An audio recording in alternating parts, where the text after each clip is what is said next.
Hey, salut tout le monde, ici Christian Dion pour les podcasts agricoles du Québec. Nouveau concept, oui, une revue de presse. Je vais commencer ça, une revue de presse agricole. Je vais prendre 5 nouvelles qui m'ont marqué durant la dernière semaine, puis je vais vous le présenter le vendredi matin. Donc, on est aujourd'hui le 27 octobre. Euh, Petite chose, si vous êtes capable, allez l'écouter autant que possible sur YouTube parce que je le fais en mode vidéo, parce que je vais montrer des articles aussi dans les vidéos. Je vais l'expliquer assez clairement pour que ce soit comme visible en parenthèse dans le format audio. Et puis, puis j'aimerais aussi, tant qu'à faire, tant qu'à être sur YouTube, allez liker et allez aussi vous abonner à la page YouTube. Donc, c'est parti. C'est la première fois que j'essaye ça. Fait que, on s'en parlera plus tard.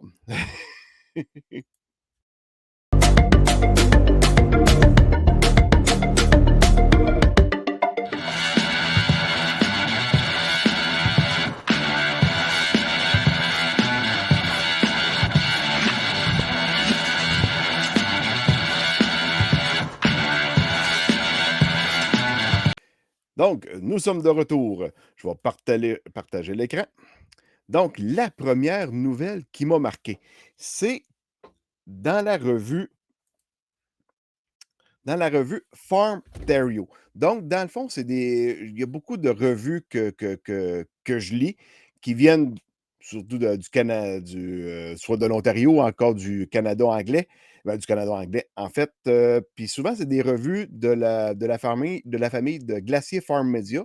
Donc, la même famille dans laquelle le Bulletin des agriculteurs fait partie. Donc, j'ai aucunement à voir avec ces revues-là. Je fais rien que prendre les articles et d'en parler.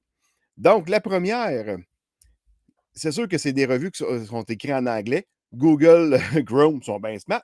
Ils me le traduisent. Donc, ils nous parlent ici de la différence entre le climat et la météo.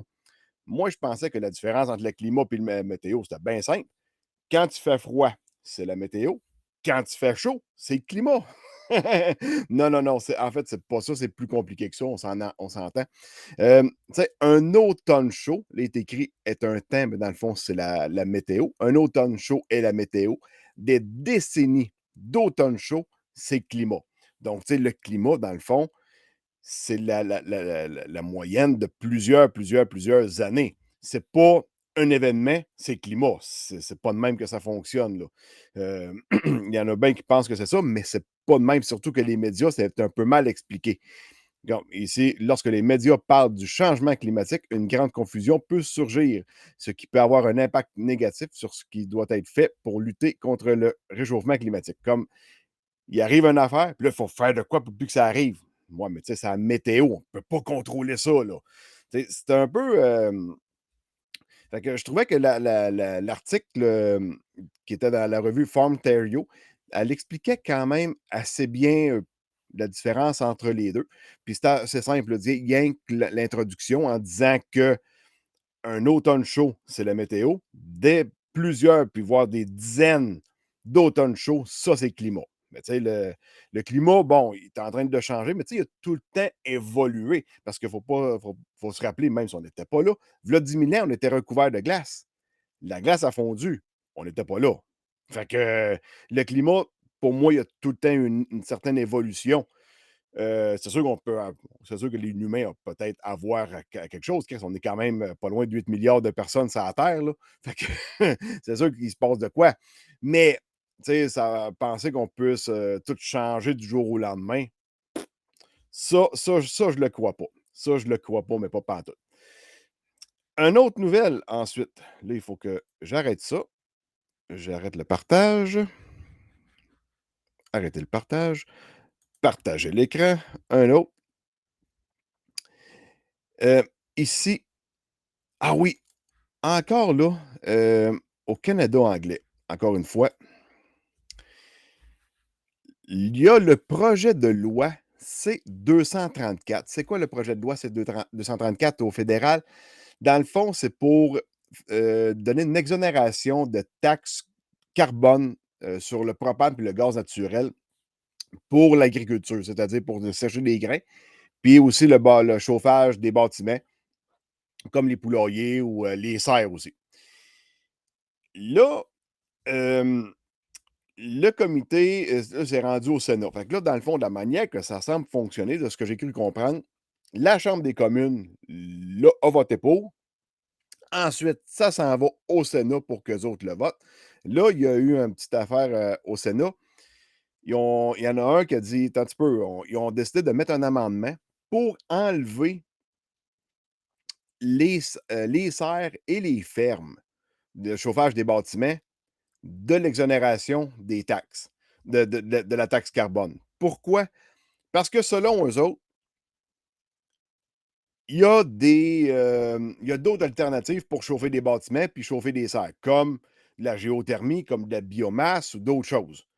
Sauf que le problème, c'est que ça convient peut-être pas à tout le monde. Tu sais, on s'entend que chauffer au propane, c'est assez simple. Bonbonne, unité de chauffage. Ça s'arrange tout seul, ça marche de manière automatique. La biomasse, oui, c'est un beau système, mais ça coûte de quoi, là? C'est encore assez cher, là. Tu sais, j'en connais un, c'est pas bien ben loin. Il fonctionne à biomasse, mais tu sais, il y a plusieurs poulaillers, plusieurs maisons qui sont connectées là-dessus. Ils sèchent son blé d'Inde avec ça.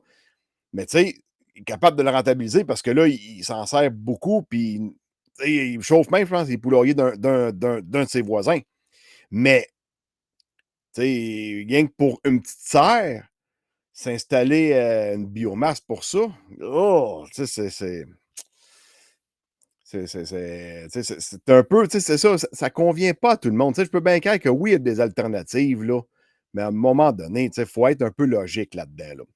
Puis la partie qui est plate aussi là-dedans, c'est qu'au Québec, cette projet de loi-là, elle nous touche pas parce que le Québec fait partie d'une autre sorte de comité. Puis, nous autres, dans le fond, on paye une taxe carbone, mais juste au Québec, parce que le Québec fait partie d'une espèce de marché d'échange de carbone avec la Californie, une patente du genre. Fait que c'est pour ça que nous autres, ça ne nous touchera pas. Mais tu sais, là, présentement, j'ai reçu mon premier bill de propane cette semaine. On paye sur mon bill était écrit 8 cents et demi du litre de taxe carbone sur le blé d'Inde que je sèche. Puis là, tu sais, nous autres, le blé d'Inde, il est coté à la bourse de Chicago. Tu sais, on s'entend que la bourse de Chicago, eux autres, là, ils se foutent pas mal de notre taxe carbone, là. Fait que, tu sais, c'est nous autres qui l'absorbent, là. On peut pas vraiment le refiler à quelqu'un. Tu sais, c'est un peu ordinaire, là. Puis, tu sais, on en a besoin pour sécher le grain. Puis ça va m'amener aussi à un autre sujet. Oui, oui, oui. Hem, Ça ici, là, il va falloir que je me prenne une autre sorte d'application parce que je me rends compte que c'est pas le best pour faire des partages, d'écran. Donc, ça ici, une nouvelle qui est apparue, qui a fait la front page dans le fond de la terre de chez nous de cette semaine. Et oui, le maïs en crible, une récolte plus écologique. Bon, c'est bien beau là, des cribs là, ça fait, tu sais, je veux dire, moi en tout cas, je crois pas à ça là. Tu sais, dans les années 70-80 là, il y avait pas beaucoup de silos, tu sais, les séchoirs, il y avait pas grand-chose. Tu sais, c'était ça, à ce moment-là. Là, aujourd'hui, tu sais, sécher en crible, bon, là, ils disent, eux autres, dans l'article, que tu as un gain de poids spécifique. Ouais, mais tu sais, dans les années 70-80, tu récoltais du maïs à 35, même 90. Fait que, puis là, les séchoirs étaient moins performants qu'aujourd'hui. I Là, oui, tu sais, c'était pas, tu sauvais du gaz, oui, mais là, tu sais, aujourd'hui, on récolte du maïs à 22-23. Il y a plus grand gain de poids spécifique qu'à aller chercher là, là. Fait que, je pense que c'est du gros, gros, gros taponnage. Tu sais, là, tu charries l'épi, donc il y a beaucoup d'air dans le voyage, plus l'épi, plus le grain. Fait que, tu sais, tu charries pas grand-chose de la shot, ça te prend de la main-d'œuvre pas mal. Puis anyway, ça te prend une batteuse pour récolter tes céréales, récolter ton soya, puis égrainer ton blé d'Inde, puis battre le blé d'Inde qui rentre pas dans le crib. Fait que là, tu dédoubles la machinerie, plus toutes les petites boîtes à grains, puis toutes les setups, puis tout, puis tout, puis tout. Fait que, ouais. moi, en tout cas, tu sais, tu vas sauver du courant, tu vas sauver du gaz, mais tu le manges en temps. Tu le manges carrément en temps. Tu sais, je veux dire, c'est comme, il y en a un qui me disait ça. C'est comme si on revenait à bouillir de l'eau d'érable sans osmose. Parce que dans le temps, ils faisaient ça, puis tu avais un meilleur goût. Ah ouais, avec des pannes à souder au plomb, puis tout, là. Fait que, tu sais, à un moment donné, on a évolué, là. Tu sais, nous autres, on marche encore au bois, cabane à sucre, mais on a un poêle, un F5 de la pierre, là, quelque chose à haute efficacité énergétique. Puis on sépare l'eau. Tu sais, ça a l'air de rien, mais séparer l'eau, on sauve du bouillage en tabarouette, là. Mais tu sais, à cette heure, avec des hybrides qu'on récolte beaucoup plus secs que dans les années 70, 80, 90. Puis là, on s'entend que depuis 2020, 2020, 2021, 2022, quand on a fait le blé d'Inde, il faisait chaud dehors. Ça a l'air de rien, mais quand il fait chaud, tu sauves du propane en tabarouette. Parce que, tu sais, moi, mon séchoir, je l'ai ajusté pour qu'il chauffe à 180 degrés Fahrenheit. Donc, plus que l'air rentre chaud, moins que ça y prend de propane pour monter à ça à 180 Fahrenheit. Puis en plus, quand il fait chaud, le grain aussi, il est chaud. C'est pas comme 2019. 2019, là, le grain rentrait gelé, tu avais un peu de neige puis de glace dans ton blé d'Inde, puis l'air était extrêmement froid. Hey, on séchait à -20. Plus jamais me refaire ça, là. Plus jamais, plus jamais. Puis cette année-là, j'avais même laissé du maïs debout dans le champ. Je l'ai battu au printemps. Je l'ai récolté à 13. Puis le MAPAC ont fait des suivis. Mon maïs, avant, je veux dire, au mois de décembre, quand ils sont venus l'échantillonner la première fois, il était à peu près à 63 kilos à l'hectolitre. Et puis, une fois à récolte, j'étais rendu à 68 à peu près, ou 66. Mais tu sais, le gap n'était pas tant là. Tu sais, quand un maïs se finit mal, mettons, s'il classe échantillon, pense pas qu'il va aller chercher un grade 2 rendu dans le crible, là.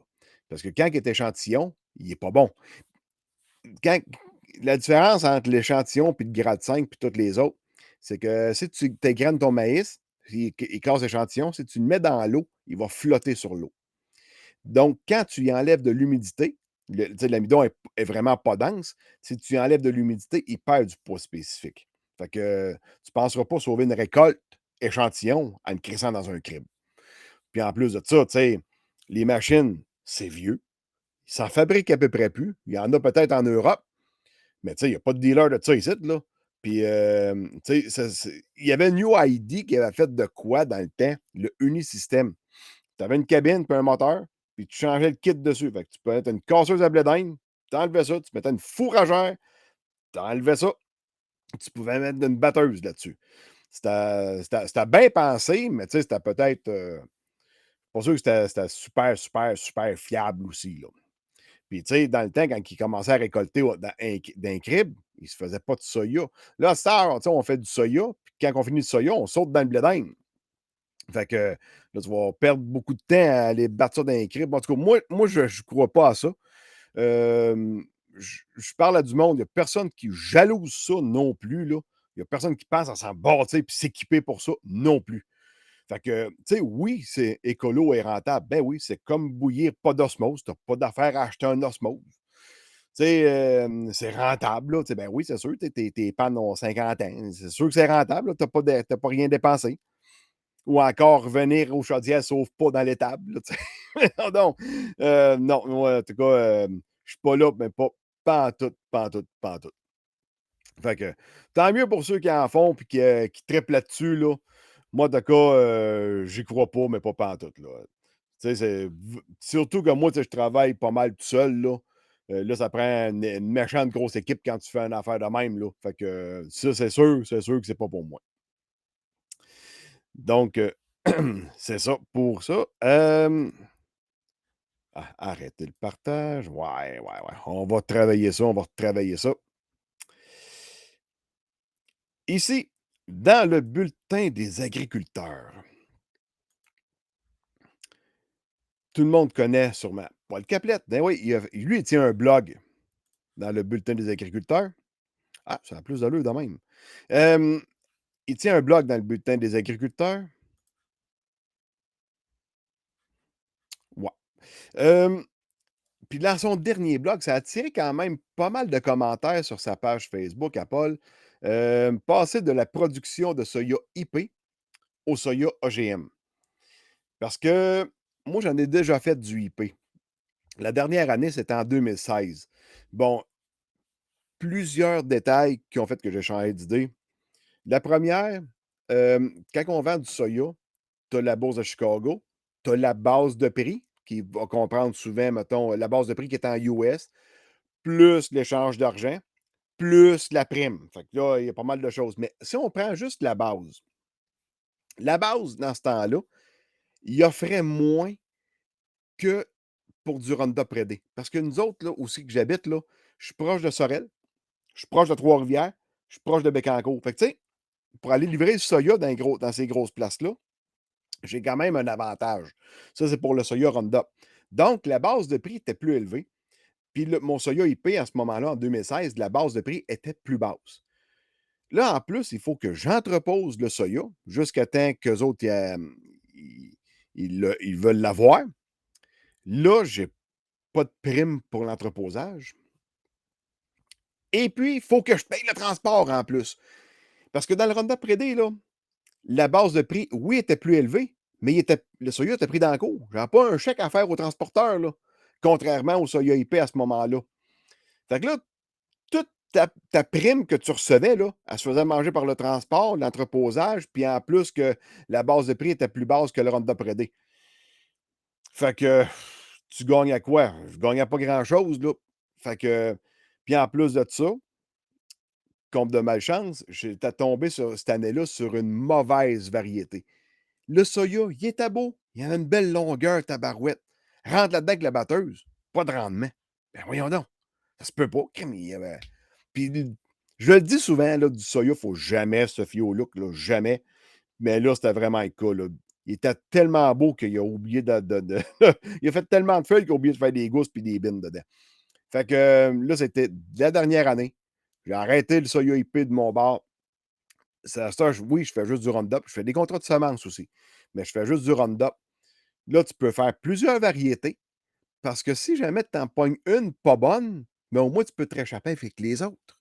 Puis tu peux tout mettre ça dans le même silo. Puis s'il y a des grains de blé d'Inde dedans, c'est pas grave non plus. Fait que là, tu sais, tout le monde prend un goût à ça, là. C'est pas ben long, là. J'étais pour faire une comparaison pas mal boiteuse, mais on la fera pas. Donc, c'est ça. Fait que là, Paul, il a fait longtemps du soya IP. Cette année, tu as juste en Roundup.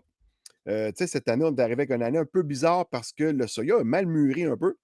Souvent, on avait des tiges vertes. Quand tu fais du soya IP, faut pas que tu tâches ton grain autant que possible. Fait qu'il faut que tu attendes que ta canne mûrisse comme faut.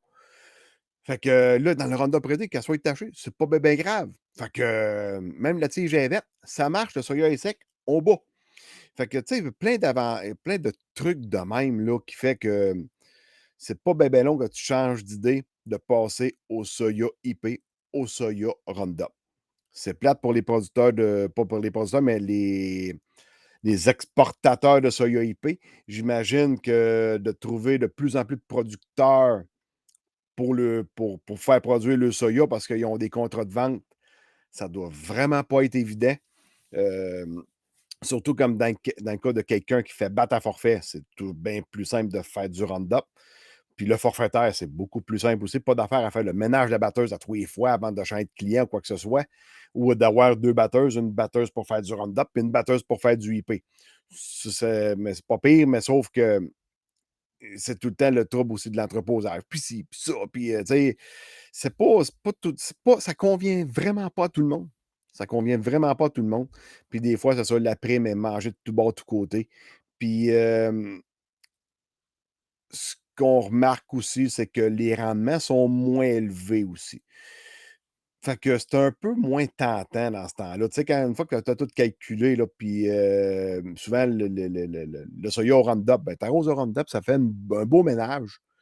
Heu, Ça arrive des fois, il y a des années, tu fais des herbicides, des fois après lever ou en post-levé, quand dans le soya IP. Oh, ça travaille pas tout le temps bien, puis des fois, tu récoltes, ben, c'est un petit peu plus de mauvaises herbes, des affaires de même, fait que ça peut tacher le soya. Puis un autre détail que Paul parle aussi dans son blog, c'est les IRS puis IRE. Ça, c'est l'indice de risque pour la santé et l'indice de risque environnemental. Ça, vous pouvez consulter ça via le site internet de Sage Pesticides. Tapez ça dans Google si vous voulez aller voir. Tous les herbicides, tous les pesticides, c'est-à-dire, sont classés là-dedans avec le IRS puis le IRE. Donc, l'indice de risque pour la santé, pour nous autres, quand on l'utilise, et pour l'environnement aussi, au niveau des abeilles puis de la vie aquatique, ces affaires-là. Donc, tous les pesticides sont classés là-dedans. Fait que, allez consulter Sage Pesticides. Ça peut vous éclairer peut-être sur beaucoup, beaucoup, beaucoup de choses. Ensuite, une nouvelle un peu dans l'insolite. Ça, j'ai trouvé ça vraiment amusant. Encore dans la terre de chez nous. Euh, à Beaumont, pas loin de Lévis, une étable en forme de château. Ça, j'ai trouvé ça vraiment capoté. c'est c'est beau. C'est beau, c'est original. Il a même mis de l'eau autour de l'étable, c'est comme creuser un canal pour faire comme un vrai château. Ah non, j'ai vraiment trouvé ça hot, là. Je ne sais pas, tu sais, dans l'étable, ben, dans l'article, il parle que là, c'est une production de bœuf. Ça en va plus vers le Wagyu. Vente à la ferme, puis ça va faire aussi une belle, tu sais, une belle image de marque, je pense, là. Tu sais, l'image du château, là, sur les emballages de viande, par exemple, là, ça va être vraiment, j'ai trouvé ça vraiment, vraiment original. Peut-être que c'était plus cher à bâtir, je ne sais pas. C'est pas mon problème. Mais puis la traîne de skidoo, ça a l'air qu'elle passe pas mal proche de là aussi. Donc, moi, en tout cas, comment il s'appelle déjà? Lui, c'est Monsieur Labonté, je pense. C'est-tu Alexandre Labonté? En tout cas, moi, je te lève mon chapeau. Vraiment original comme étape. Et puis, le nom de la ferme, attends un petit peu, Ali James Castle Farm. Fait que ça aussi, c'est quand même pas pire le nom de ses enfants avec le Castle Farm. Moi, je trouve ça, tu sais, un nom anglophone, moi, je me souviens quand que j'ai parti ma compagnie d'excavation, je voulais appeler ça CD Excavation. CD pour mes initiales. Mais ça va pas passer au registre des entreprises parce que CD, pour eux autres, ça avait une connotation trop anglophone pour compact disque. C'est mes initiales, esti. Il n'y avait rien là, là. Il n'y avait rien de grave là, là. C'est mes initiales. Mais non, ils l'ont refusé, colique. Fait que pour que ça puisse passer, il fallait que je me crée à ce moment-là une compagnie à numéro. Puis là, je pouvais la nommer comme que je voulais. Fait que probablement que c'est ça, là. Je suis pas sûr que Ali James Castle Farm, il n'y a pas de Inc. après. Fait que c'est probablement dans autre nom dans le registre des entreprises que c'est là qui est le nom de Castle Farm. Donc, hey, en tout cas, chapeau à ce producteur-là. Vraiment original. J'ai envie de passer devant, rien que pour aller voir ça. Là, je trouve ça original. Je trouve ça. C'est beau. Je la trouve belle. Je la trouve vraiment belle, la table à ranger de même. Là. C'est vraiment hors de l'ordinaire. Donc, sur ce, c'était ma première revue de presse agricole. Si jamais vous avez des nouvelles à me proposer, des affaires qui peuvent sortir un peu hors de l'ordinaire, euh, mon courriel est écrit en haut. Et puis, si vous voulez vous abonner aussi à mon Patreon, l'adresse est ici également en haut. Donc, sur ce, je vous dis merci beaucoup. N'oubliez pas d'aller liker et vous abonner sur YouTube. À la prochaine. Salut!